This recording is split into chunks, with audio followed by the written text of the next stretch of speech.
Hello friends, welcome to unique flowers with Viji. അപ്പം ഞാനിന്ന് ഉപ്പിലിട്ട റൂളിക്ക് വെച്ചിട്ടൊരു കറിയുടെ റെസിപ്പി ആയിട്ടാണ് കേട്ടോ വന്നിരിക്കുന്നത്. ശീമനെല്ലിക്കാന്നും ഒക്കെ ഇതിന് പറയും. അപ്പം ഇതെങ്ങനെയാണ് ഉണ്ടാക്കുന്നതെന്ന് പെട്ടെന്നൊന്ന് നോക്കിയിട്ട് വരാവേ. അതിനു മുമ്പ് ആദ്യമായിട്ട് ആരെങ്കിലും എൻ്റെ ചാനൽ കാണുന്നവരുണ്ടെങ്കിൽ ഒന്ന് സബ്സ്ക്രൈബ് ചെയ്ത് സപ്പോർട്ട് ചെയ്തേക്കണേ. പിന്നെ നിങ്ങളുടെ ഫ്രണ്ട്സിനും ഫാമിലിക്കും ഒക്കെ വീഡിയോ ഷെയർ ചെയ്ത് കൊടുക്കുകയും ചെയ്യണം. ചോറിനൊക്കെ കൂട്ടാൻ നല്ല ഉഗ്രൻ കറിയാണ് കേട്ടോ. അപ്പം ഞാനിതിനായിട്ട് ഒരു 20 ഉപ്പിലിട്ട നെല്ലിക്ക എടുത്ത് ഈ രീതിക്കൊന്ന് കട്ട് ചെയ്തെടുത്തിട്ടുണ്ട്. ഇതൊന്ന് വേവിച്ചെടുക്കാൻ വേണ്ടിയിട്ട് ഒരു ചട്ടി അടുപ്പത്തേക്ക് വെച്ചിട്ട് നമുക്കിതെല്ലാം കൂടി ആ ചട്ടിക്കകത്തേക്ക് ഇട്ട് കൊടുക്കാം. എന്നിട്ട് ഇത് ഉപ്പിലിട്ട് വെച്ചിരുന്ന ആ വെള്ളത്തിൽ നിന്ന് തന്നെ ഒരു അരക്കപ്പ് വെള്ളം എടുത്ത് ഞാൻ ഇതിലേക്ക് ഒഴിക്കുന്നുണ്ട്. എന്നിട്ട് ഇതൊരു 3 മിനിറ്റ് നമുക്കൊന്ന് അടച്ചു വെച്ച് വേവിച്ചെടുക്കണം. അപ്പോൾ ഈ നെല്ലിക്ക ഒന്ന് വെന്ത് വരുമ്പോഴേക്കും നമുക്കൊരു അരപ്പ് തയ്യാറാക്കാൻ വേണ്ടിയിട്ട് ഞാനൊരു മിക്സിയുടെ ജാറെടുത്ത് 1 കപ്പ് തേങ്ങ ചേർത്തിട്ടുണ്ട്. പിന്നെ അതിൻ്റെ കൂടെ ഒരു 3 പിഞ്ച് ജീരകവും ഉപ്പിലിട്ടതിൽ നിന്ന് തന്നെ എടുത്ത ഒരു 10 കാന്താരിമുളകും കൂടി ചേർക്കുന്നുണ്ട്. കാന്താരിമുളക് നമുക്ക് ഫ്രഷ് ആയിട്ടുള്ളതും ചേർക്കാം, എരിവിനനുസരിച്ചുള്ളത് ചേർത്താൽ മതിയാകും. ഇനി ഞാൻ അതിലേക്ക് ഒരു 8 അല്ലി ചുവന്നുള്ളി ചേർത്ത് കൊടുക്കുന്നുണ്ട്. ചെറിയ ചുള ആയതുകൊണ്ടാണ് 8 അല്ലി, അല്ലെങ്കിൽ ഒരു 4 അല്ലി ചേർത്താൽ മതിയാകും. പിന്നെ ഒരു 1/4 ടീസ്പൂൺ മഞ്ഞൾപ്പൊടിയും കൂടി ചേർത്ത് കുറച്ച് വെള്ളം ഒഴിച്ച് നല്ലതുപോലെ തന്നെ ഒന്ന് അരച്ചെടുക്കണം. നമ്മുടെ അരപ്പ് ഇവിടെ റെഡി ആയിട്ടുണ്ട്.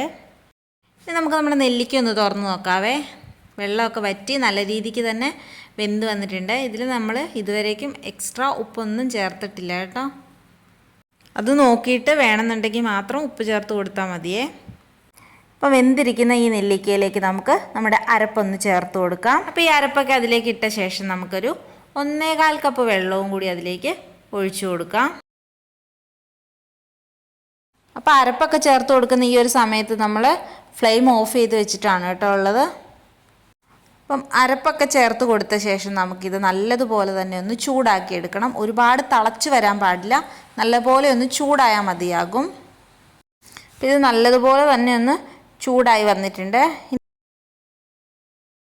ഇനി നമുക്കിതിലേക്കൊന്ന് താളിച്ച് ചേർക്കണേ. അതിനായിട്ടൊരു ചട്ടി അടുപ്പത്ത് വെച്ച് ചൂടാകുമ്പം അതിലേക്കൊരു 1.5 ടേബിൾ സ്പൂൺ വെളിച്ചെണ്ണയും ഒരു 1/4 ടീസ്പൂൺ ഉലുവയും ഒരു 1/2 ടീസ്പൂൺ കടുകും പിന്നെ ഒരു 4 വറ്റൽമുളകും ഒരു 1/4 ടീസ്പൂൺ കായപ്പൊടിയും കുറച്ച് കറിവേപ്പിലയും കൂടി ചേർത്ത് ഒന്ന് വറുത്തെടുത്ത് നമുക്ക് തയ്യാറാക്കി വെച്ചിരിക്കുന്ന നെല്ലിക്ക കറിയിലേക്ക് ചേർത്ത് കൊടുക്കാം.